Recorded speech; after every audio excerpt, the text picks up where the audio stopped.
Alors, coucou Lizzie. Alors, pour te présenter à nos vloggers, tu es Lizzie Felton. C'est cela. Tu es chanteuse, C'est cela. mannequin, C'est cela. écrivain. C'est cela. Tu as 23 ans et tu es alsacienne. Exactement. Ok. Tout est dit. Alors, est-ce que pour commencer, tu pourrais nous en dire plus sur ton univers musical et tes influences? Alors, mon univers musical et mes influences. Alors, on a un groupe qui s'appelle Tibalt et Mercutio. Donc, on est deux leadeuses, Félix Lenoir, ma meilleure amie, et moi-même. Et donc, c'est de la pop rock électro, un peu atypique, assez dark, avec des influences qui passent de Mylène Farmer à Gainsbourg, à Marilyn Manson, à Massive Attack. Donc, c'est un peu une explosion de plein de choses qu'on aime bien. Donc, voilà. En gros, pour faire court. Ouais. Alors, et qu'est-ce qui t'a donné envie de faire de la musique? Alors, qu'est-ce qui m'a donné envie de faire la musique? J'ai toujours plus ou moins eu envie de faire de la musique. Je pense que c'est vraiment la découverte de Mylène Farmer qui m'a confortée dans mon choix. C'était quand j'étais très jeune. Et c'est vrai que c'est ces textes qui m'ont vraiment donné envie d'en écrire. Et quand j'avais mes textes, j'ai eu envie de les chanter. Donc c'est un peu venu comme ça. Comment est-ce que tu as rencontré Félix, qui est ta meilleure amie et la leaduse, la Voilà. deuxième leaduse? Ma coloc aussi, elle est pas mal de choses. On s'est rencontrés au lycée en fait, en première L. On s'était retrouvés là un peu par hasard. Et donc, premier jour, direct, le flash, quoi. Je me suis dit, elle, ça va être ma copine. Ça a été ma copine, ça l'est toujours, et puis ouais, nickel. Donc, on s'est rencontrés vraiment en cours, quoi. Ça fait combien de temps maintenant? Ça fait du coup 7 ans, et ça fait 5 ans qu'on est en cours. Enfin, moi, je suis plus en cours maintenant, mais qu'on est sur Strasbourg, et ça fait 5 ans qu'on vit ensemble. Donc, voilà. C'est énorme. Alors, qu'est-ce que tu préfères dans la production de la musique? L'enregistrement, les clips vidéo, tout ça, l'écriture? La scène, on n'en a pas encore fait avec Tibalt et Mercutio parce que c'est un projet récent, mais clairement c'est la scène, la rencontre avec le public, l'énergie que l'on communique, c'est quelque chose de complètement fantastique. Après, dans le travail, c'est vraiment un travail de composition. Le studio, c'est sûrement l'étape la plus difficile en fait. C'est celle que je trouve qui pour moi est la plus difficile, celle où j'arrive le moins à me lâcher et tout. Mais ouais, c'est vraiment la composition, écrire les textes, composer à l'huile de chant, c'est vraiment dans la production quoi elle-même. Alors, en parlant d'écriture, tu es auteur et ton premier livre, Silaina et la prophétie de Salamandra, est sorti en février dernier. C'est cela.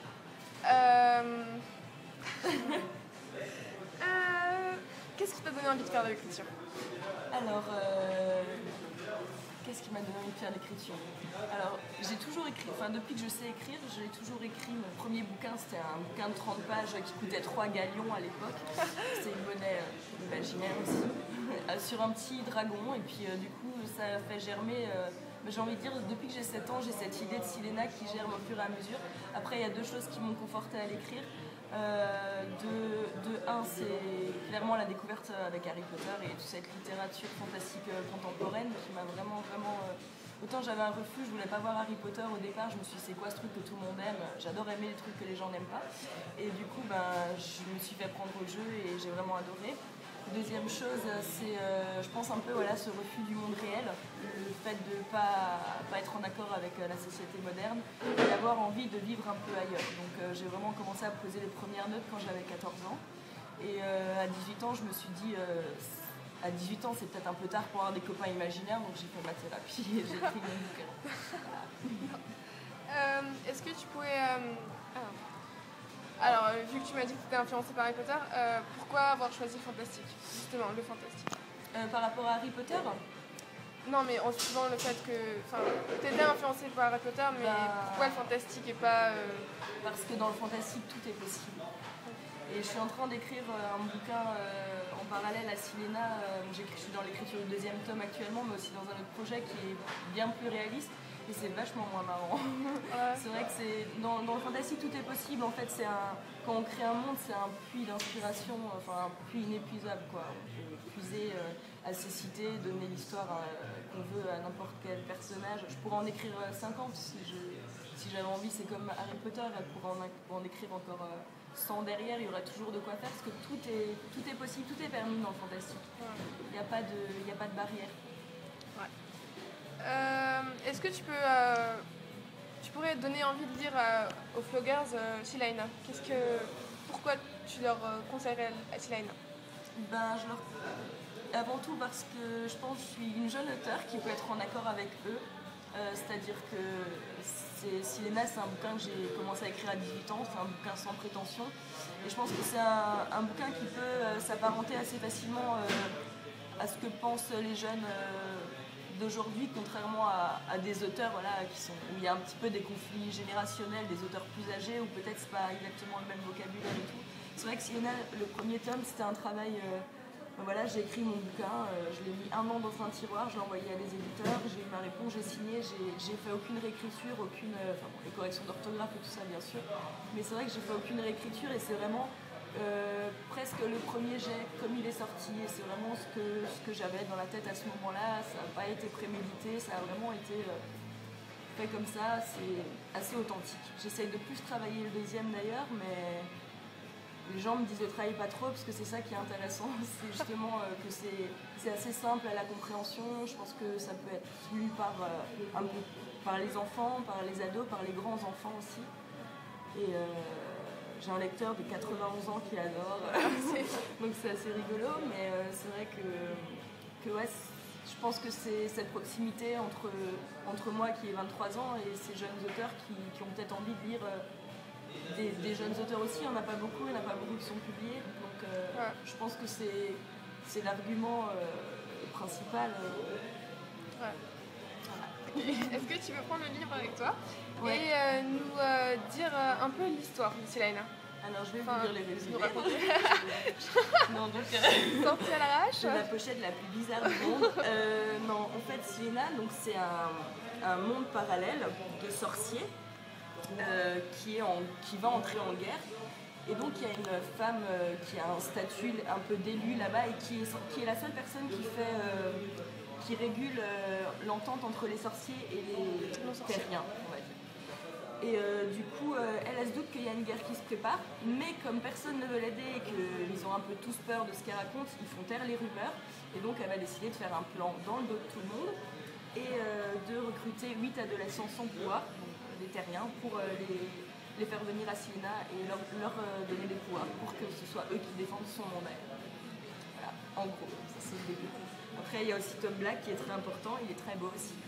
Mais voilà, il est juste beau. Non, il est plein de choses. Il est plein de choses. Ouais. Je vous laisse pas découvrir. Ouais. Alors, est-ce que tu aurais des conseils pour les vloggers qui voudraient percer dans la musique, l'écriture ou bien le mannequinat? Alors, ce qu'il faut savoir, c'est que c'est du travail. J'ai été très impatiente et la publication de mon bouquin et la sortie des premiers titres de Tybalt et Merxio m'ont appris qu'il n'y avait rien de tel que la patience. Il faut travailler, il faut avoir envie de travailler, il faut y croire, il faut croire en soi. Parce que si on croit en soi, tout devient possible. Et c'est d'ailleurs ce que j'ai le plus c'est ce dont j'ai le plus de mal à faire encore, c'est de croire en moi. C'est pas évident de croire en soi. Mais c'est ça, c'est du travail, c'est de la volonté. Au lieu de sortir le samedi soir avec ses copains, on reste au lit et on écrit.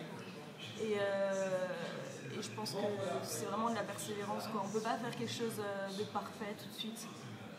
Les gens, souvent, ils voient des produits finis et ils se disent waouh, mais non, il y a tout, il y a la super chérie qui est derrière le décor, c'est-à-dire voilà, il y a l'enregistrement, tu fais 72 prises avant que ce soit la bonne.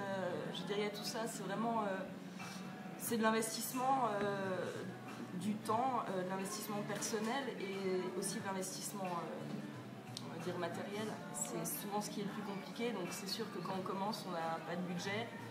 Faut y aller étape par étape, faut foncer, faut y aller, faut aller voir les gens, faut leur demander de l'aide.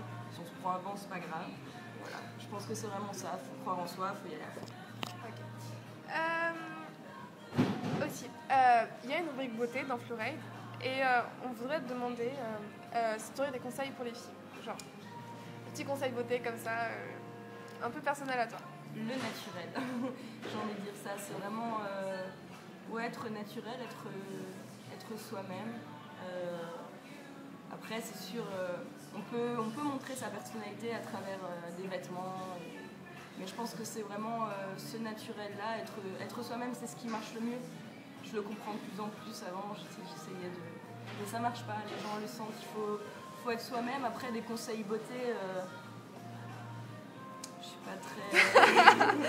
Non, c'est vrai, je pense que c'est vraiment ça. Pour moi, c'est naturel, les cheveux ébouriffés, des dreadlocks dans les cheveux. Non, Naturel. Naturel, quoi. Hyper naturel, pas lavé. Non, je pense c'est ça. Après, voilà, pas un abus de maquillage. Et ce qui est très important, c'est ce qu'on m'a appris et qui est vrai. C'est si on veut faire naturel, il faut se maquiller soit les yeux, soit la bouche, mais pas les deux en même temps. Ouais. Parce que sinon, ça fait biatch. Un peu. Alors, enfin, c'est quoi tes projets pour l'avenir? Pour maintenant. Mes projets pour l'avenir, c'est de terminer le 2e tome de Sienna et le 3e. Ce serait bien. Les publier, ça devrait être faisable. Et donc finir mon autre bouquin en parallèle. Après, musicalement,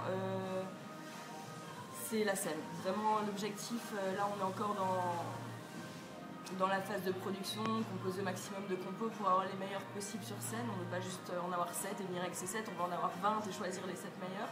Donc ça va encore prendre du temps, mais c'est vraiment la scène, quoi. On a vraiment hâte de monter sur scène, de rencontrer les gens et de montrer ce dont on est capable sur scène, parce que c'est ça qui fait toute la différence. Les clips, c'est aussi de la super chérie. Ok. Bisous à toutes les Flow Girls et à bientôt sur flowwords.com. Merci Lizzie.